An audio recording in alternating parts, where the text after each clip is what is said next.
पर अच्छी खबर नहीं है। रिटेल महंगाई में एक बार फिर से बढ़ोतरी देखने को मिली है। जून में रिटेल महंगाई दर 4.25% से बढ़कर 4.81% हो गई है, जबकि कोर महंगाई दर 5% से बढ़कर 5.1%। जून में दालों से लेकर खाद्य महंगाई और सब्जियों की महंगाई में बढ़ोतरी देखने को मिली है। हालांकि इंडस्ट्री के मोर्चे पर अच्छी खबर है। मई में आईआईपी ग्रोथ 4.2% से बढ़कर 5.2% हो गई है। इस दौरान manufacturing, mining, electricity, primary goods और कैपिटल गुड्स में ग्रोथ देखने को मिली है। रिटेल महंगाई और आईआईपी पर ज़्यादा बात करने के लिए हमारे साथ हैं केयरएज की चीफ इकोनॉमिस्ट रजनी सिन्हा। रजनी जी, आपका बहुत बहुत स्वागत है सीएनबीसी आवाज़ पर। सबसे पहले महंगाई की बात करते हैं। ये ऊपर नीचे महंगाई देखने को मिल रही, कंसिस्टेंसी नहीं देखने को मिल रही है। क्या कमेंट्री होगी आपकी? इन्फ्लेशन का जो नंबर आया है वो मार्केट एक्सपेक्ट कर रहा था कि इन्फ्लेशन बढ़ेगा, क्योंकि जैसा कि हमने देखा है food prices, vegetable prices last month काफी ऊपर गया है। तो इस डेटा में कंसर्निंग एस्पेक्ट ये है कि ओवरऑल जो फूड इन्फ्लेशन है उसका कंट्रीब्यूशन जो घटने लगा था अराउंड, अगर हम पिछले महीना देखें तो वो अराउंड 30% था ओवरऑल इन्फ्लेशन में। फूड इन्फ्लेशन का कंट्रीब्यूशन वो बढ़ के फिर से 45% हो गया है।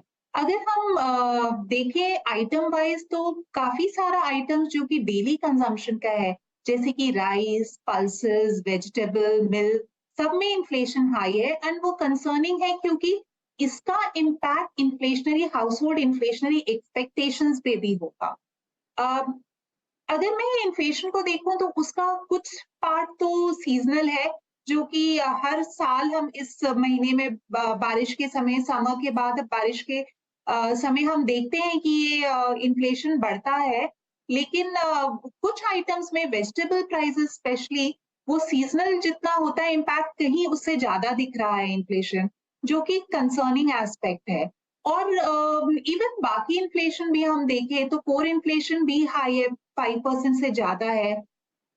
सो ओवरऑल इन्फ्लेशन में हमें कंफर्ट तो मिल रहा है बेस इफेक्ट के कारण, जिसके कारण इन्फ्लेशन 5% से नीचे रहा है लास्ट फ्यू मंथ्स में। लेकिन सेंट्रल बैंक कंसर्न रहेगा क्योंकि फूड इन्फ्लेशन बढ़ने लगा है। एंड ऐसे तो वो सीजनल होता है फूड इन्फ्लेशन, लेकिन उसका इम्पैक्ट बाकी इन्फ्लेशन पे भी हो सकता है। लेकिन इसके साथ साथ मैं ये कहना चाहूंगी कि कंफर्टिंग फैक्टर ये है इन्फ्लेशन पे कि जो डब्ल्यूपीआई इंडेक्स है, होलसेल प्राइस इंडेक्स, वो कॉन्ट्रैक्ट कर रहा है। सो पिछले महीना भी हमने देखा कि डब्ल्यूपीआई इन्फ्लेशन अराउंड 3% कॉन्ट्रैक्ट किया था, और इस पूरे साल के लिए हम एक्सपेक्ट कर रहे हैं कि डब्ल्यूपीआई इन्फ्लेशन और डब्ल्यूपीआई इंडेक्स कॉन्ट्रैक्ट करेगा। तो डब्ल्यूपीआई इंडेक्स का इम्पैक्ट होगा सीपीआई इन्फ्लेशन पे कुछ लैग से। सो ये एक कंफर्टिंग फैक्टर है कि ग्लोबल कमोडिटी प्राइसेस नीचे जा रहा है, डब्ल्यूपीआई इंडेक्स कॉन्ट्रैक्ट कर रहा है। सो उसका सीपीआई इन्फ्लेशन पे मॉडरेटिंग इम्पैक्ट होगा। जी, तो ये बताइए कि आईआईपी में 1% की बढ़त देखने को मिल रही है, तो आईआईपी की कंसिस्टेंसी आपको कैसी लग रही है?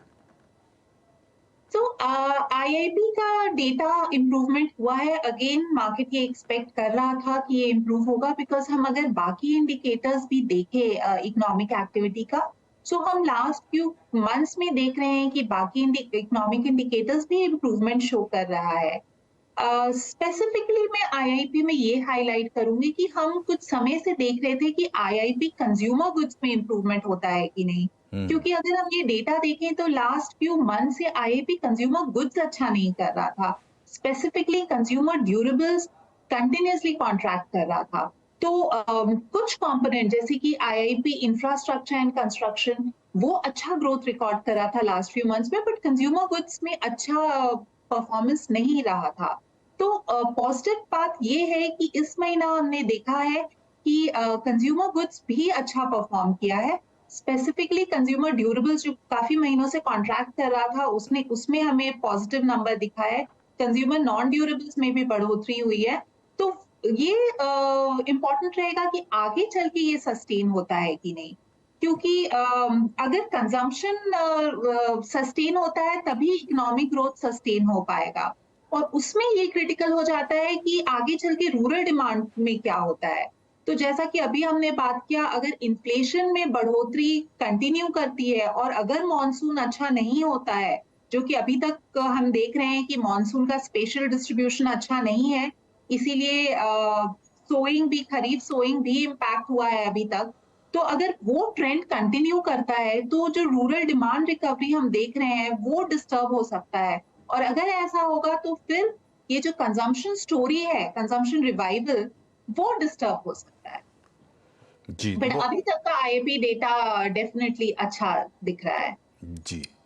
तो सवाल वही है कि कंसिस्टेंसी कैसी रहती है दोनों मोर्चों पर, हालांकि अनिश्चितताएं बहुत है, खास करके जो मॉनसून को लेकर। आपका बहुत बहुत शुक्रिया रजनी, हमसे जुड़ने के लिए।